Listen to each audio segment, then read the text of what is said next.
Oh hey, welcome to Flynndogg Woodwork. Well, it's springtime, and that can mean only one thing, and that's flowers. Well, maybe not these kind of flowers, but the weather is starting to turn, and Mrs. Flynndogg asked me if I could create another flower box to complement her other two.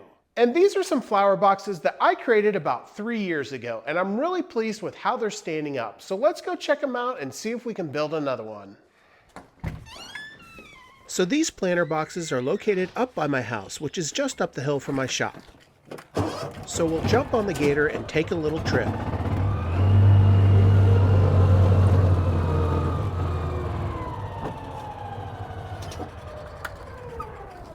So here's one of those flower boxes that I built a few years ago, and as you can see, it's standing up pretty well other than a few blemishes, and we leave these things out all year round, whether or not it's winter or summer. And we have two of these both on either side of our single car garage, but not on either side of our double car garage. And it's right over here where I want to build a third flower box so that we have symmetry on all of our garage doors. So let's get into it and build one of these flower boxes.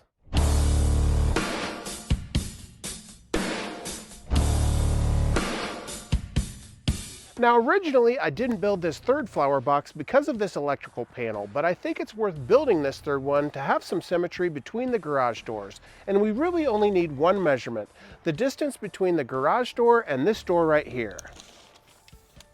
And that measurement comes in at exactly 44 inches. The rest of the measurements I'm going to take directly from one of these flower boxes. So we're going to load this up into the back of my gator and take it down to our shop.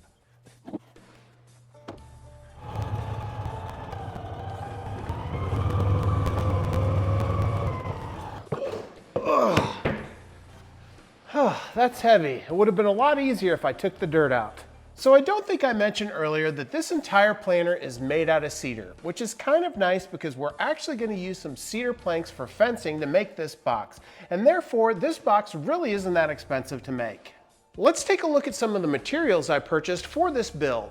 So as you can see, there's not a whole lot of material here. I've got 12 cedar fence planks as well as 3 8-foot 1x4 cedar planks. Now one thing you may have noticed is I have all of these fence planks standing on end, and that's because when I purchased them, they were very wet. So you're going to want to let these sit and dry for about 2 to 3 days. And in fact, these cedar planks move so much, every time I would come into my shop in the morning, they would fall like dominoes. But all those planks are dry now, so let's start the process of building this box. So the first order of business was to move all this wood into my shop. So one thing you'll know if you've ever bought cedar from a big box store is you'll have one smooth side and one really rough side.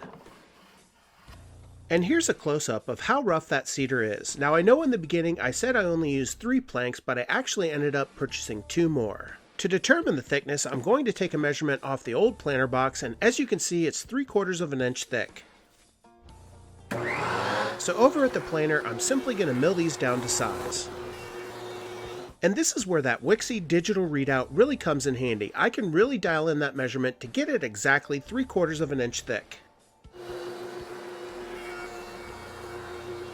With my stock milled to size both for the legs and the top of this planer, I can now begin to work on the sides.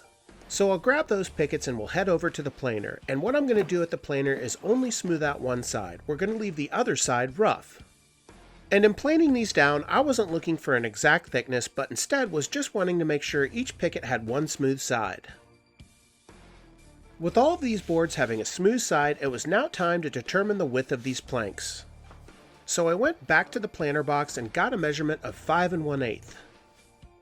So as you can see, I don't have a whole lot of width to work with here.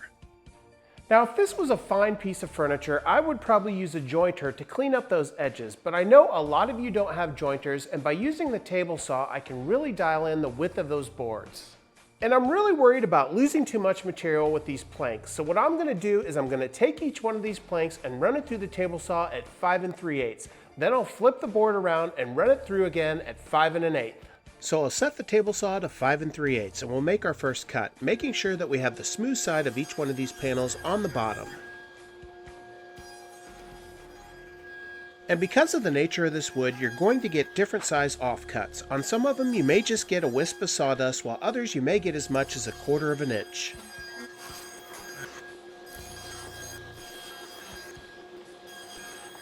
With one face and one edge cleaned up, we can now adjust the table saw to our final dimension of 5 1/8. And for these cuts, I've flipped the board around so the smooth face is still on the bottom, but the freshly cut edge is resting up against the table saw fence. And for these cuts, you should be getting a more consistent off-cut piece. So now that we have all of our wood roughly milled up, I now want to focus on building the legs for this planter. To do this, I first want to take a measurement of the width of each leg and then the height of each leg. For the width, I'm coming in right at 3 inches. And for the height, I'm getting a measurement of 27 inches exactly. Since we're trying to give these legs the appearance of having a thickness of 3 inches by 3 inches, we're going to have to cut 2 pieces of wood at 2 different widths. So in order to give this 3-inch wide appearance, we're going to cut one piece at 3 inches wide and the other piece at 2 1/4 inches wide. So in order to create all 4 legs, we're going to need 4 pieces at 27 by 3 inches and 4 pieces at 27 by 2 1/4 inches. So we'll go over to the miter saw and set a stop block at 27 inches, which is the height of each one of these legs. And it's during this process where I realized I needed 2 more cedar planks for a total of 5 cedar planks to make 8 cuts, each at 27 inches long. So after a quick run to Home Depot to get 2 more planks, I was able to make all 8 cuts. With all 8 pieces cut to length, it was now time to cut them down to width. So I first adjusted my fence to 3 inches, which is the width of the wider boards. Then it was just a matter of ripping 4 of the pieces down to 3 inches wide. With those 4 pieces cut, I could check them off my list. Then I adjusted my table saw fence to 2 1/4, which is the width of those thinner strips. After that, I could rip the remaining 4 pieces to 2 1/4. With the final 4 pieces cut, we could check them off our list. Now that we have all the leg pieces cut to size, let's take a look at how these are going to come together. You can see as we place 2 of the pieces with different widths together, they'll give the appearance of a 3-inch square. So now it's time to start assembling these legs, and to do this, I'm going to nail and glue each one of these legs together. And just like I do with all my outdoor projects, I'm going to be using Titebond 3, as this is outdoor rated and it stands up to the elements much better. So I'll apply this glue with a glue roller, and then I'll add some clamps to hold everything together. Once I have my clamps in place, I'll take my nailer and add some 18 gauge brad nails.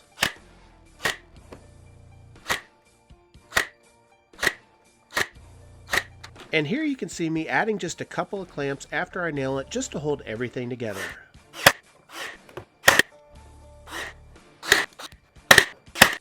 Once I have all 4 of those legs assembled, I can let that glue set overnight. While that glue dries, I'm now going to work on the panels that will frame out the sides of this planter. Now this may be a little bit confusing, but to figure out the length of the longer panels, I first want to take a measurement of the overhang on the very top, which is exactly 3/8 of an inch. So back to the drawing board. Since we know we want this planter to be exactly 44 inches wide, we need to do a little bit of math. So we'll first subtract the 2 3/8 inch overhang from the 44 inches. Then we'll subtract 2 3/4 inch measurements, which is the width of the stock that we used for our legs. This will give us our final length for the longer panels at 41 3/4 of an inch, so we'll need 8 of these. The shorter panels are much easier to figure out. All we need to do is to take a measurement from the outside of each of the legs, and the measurement comes in at 14 3/4 of an inch. Now we just need to figure out the approximate thickness of the panels, and it comes out to 0.55 inches. So if we take our width at 14 3/4 of an inch and subtract out 2 panels at 0.55 inches and then subtract out 2 of the legs at 3/4 of an inch thick, we then get the final measurement of 12.2 inches, and we're going to need 8 of those. So we're going to need 8 panels cut at 41 3/4 of an inch and 8 panels at 12.2 inches, or approximately 12 1/4 inches. So I'll first set my stop block to 41 3/4 of an inches, which is the length of the longer panels. Then it's just a matter of cutting 8 of those pickets for the front and the back down to size. With the front and back panels cut to size, we can now work on the side panels. So by referencing my miter saw blade, I'll set a stop block at 12 1/4. Then it's just a matter of cutting the 8 side panels down to size. After all that, we should have our 8 long panels and our 8 short panels. Now let's go back to our planter, and you'll notice there's a small chamfer in between each one of those panels. So I'll put a chamfer bit into my router table and I'll raise it up a bit to do a test cut. Then I'll cut one of the sides and take it over to the planer to see how it compares. And here you can see it's not as defined as I would like, so I'll raise that router bit and do another test cut. And this is much closer to what I'm looking for, so I'll take the other pieces and run it through the router table at that router bit height.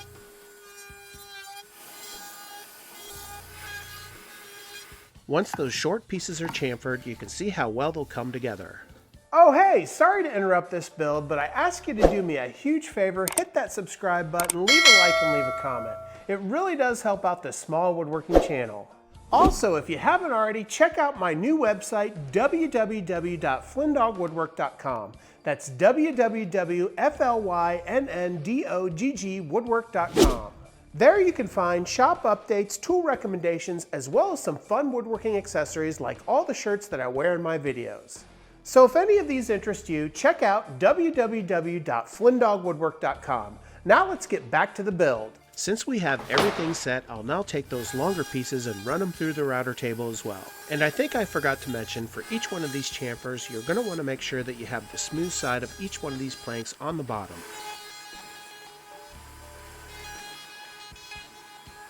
And just like with the shorter pieces, you can see how nice the longer pieces look once they're all chamfered. Now these aren't the only chamfers on this planer box. You'll notice that the corners of the legs as well as the side of the legs are also chamfered. So we need to cut those as well, and this is the perfect time since our router bit is already set. So we'll take those legs out of the clamps and prepare them for this detail. And here's a closer look at where we want those chamfers. We want a chamfer on the very top of this piece as well as both sides. So I'll run each leg through the router table 3 times to get all 3 of those chamfers. Now you may encounter a situation where you run into a brad nail, and this is a situation that I encountered. And in hindsight, I probably would have just used wood glue on these joints. However, we are going to be staining these legs, so you won't be able to see those brad nails. Once all 4 pieces are done, you should have 4 legs that have the chamfer on 3 sides.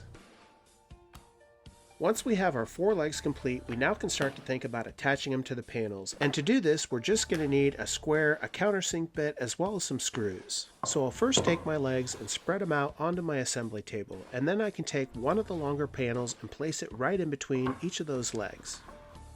Once the panel's in place, I'll square it up and drive in a couple of countersink holes. Then I can drive in a couple of 1-inch screws on both sides of the panel to secure it into place.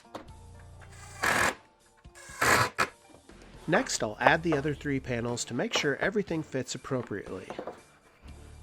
And in this case, the legs were skewed a little bit out, so I added a clamp to pull everything back together.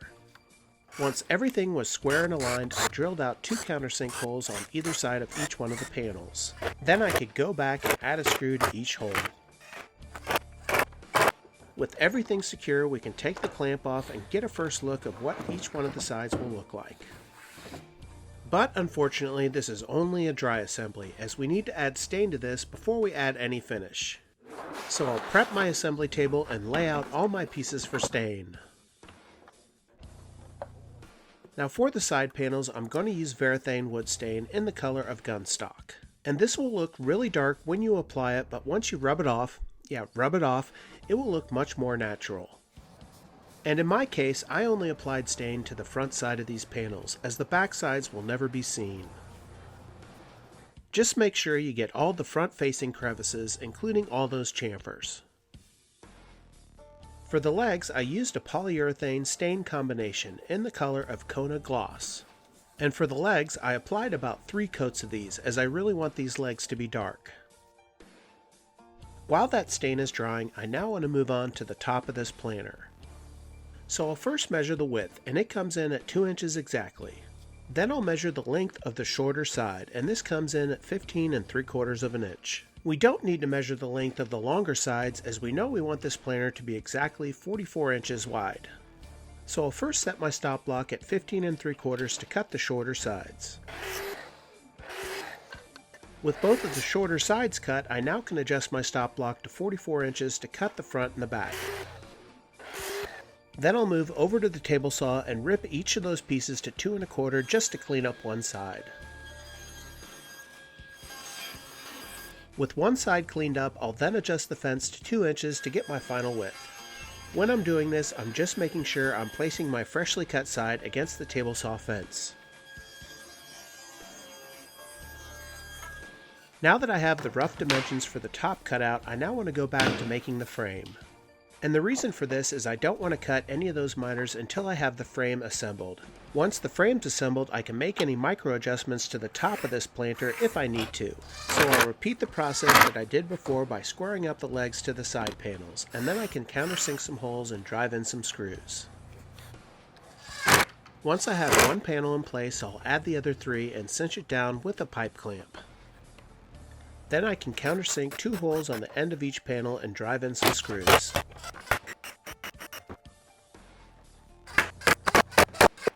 Once everything's secure, we can really begin to see how this planter is going to come together.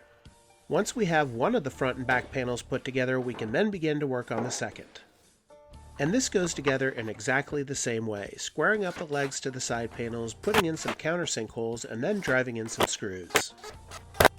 Once we have the front and the back panels complete, we can now begin to assemble the side panels. And to do this, we simply place the front and the back panels on their side and assemble the side panels in the same way we did the front and the back panels, pre-drilling and countersinking along with sinking 2 screws on each side. Once we have our first panel in place, it becomes a lot easier to slide in the other 3 panels.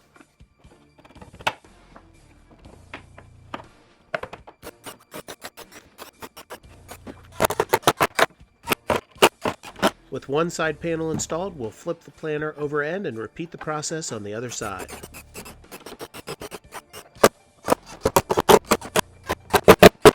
And with all the panels installed, this planter box is really starting to take shape. Now it's time to go back to installing the top, and to do this we'll go back to the 4 pieces that we cut down earlier. And if we place these pieces on top of the planter box, you can see that we have to cut the miters on each corner. So we'll set our stop block to 44 inches to cut our first miter. We'll simply cut one miter, flip the piece around, and cut the miter on the other side. Once we have the 2 longer pieces cut, we can cut the shorter pieces at 15 3/4.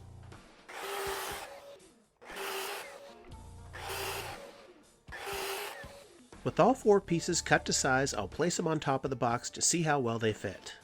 Satisfied with the results, I'll place the 4 pieces into a strap clamp and place a little glue in between each miter.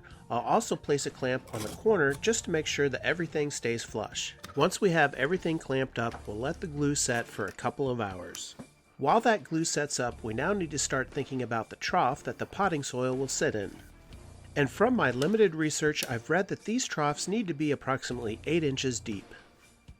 So what I want to do is to create a ledge 8 inches from the top of the planter so that we can rest some planks that we can place the soil onto.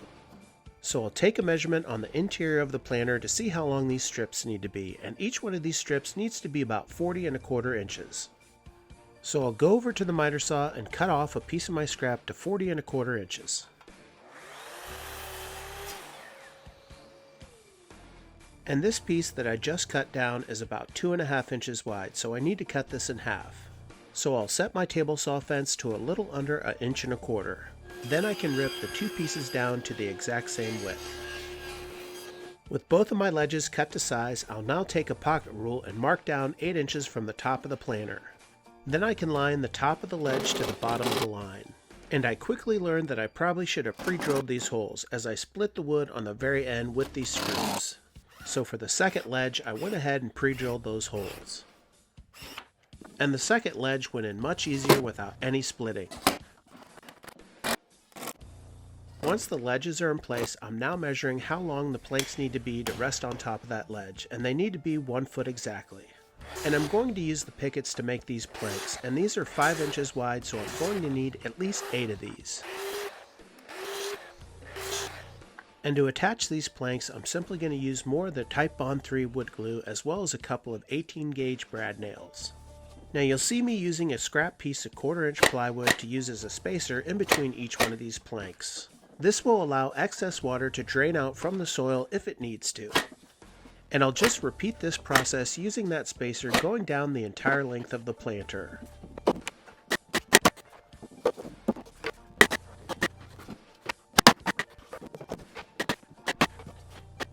When I get to the last plank, you can see that it's not quite 5 inches, so I'll take the spacer and place it at the very end and get the measurement from the spacer all the way to the last board.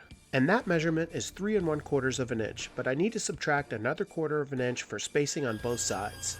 So once I have my final piece cut down to 3 inches wide, I can glue and tack it into place.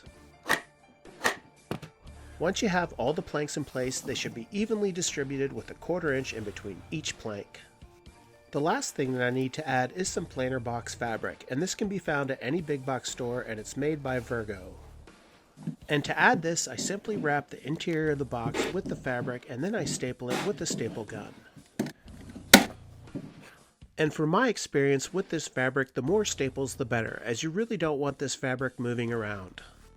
Once you have the fabric stapled into place, I like to take a utility knife and slice it to size all around the edges.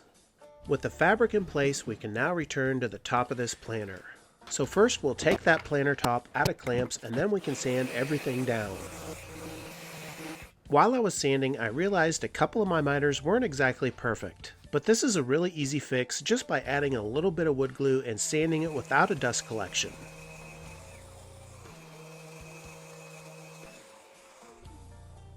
Once I finished sanding, I added 3 coats of the Kona gloss. With the top finished, I'll now place it on top of the planter just to get a final look. To attach the top, I'm simply going to add some wood glue. Now the wood glue won't attach to anything that's coated in the Kona gloss, but it will attach to any of the items that are just stained. So I roughed up the top of the corners with the Kona gloss as well as the bottom of the top, and this should give just enough bite for that wood glue. Once the wood glue's applied, I'll add the top and then add clamps all along the perimeter.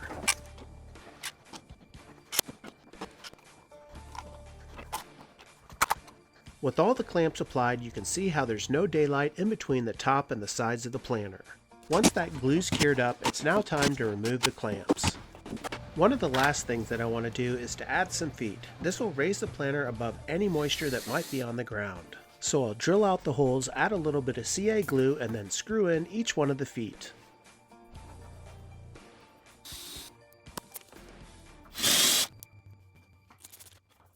Once the feet are in place, this thing's just about done. The last thing to consider is a protective finish. Since we just stained the sides of these, we need to add something like lacquer or polyurethane to protect this thing from the elements.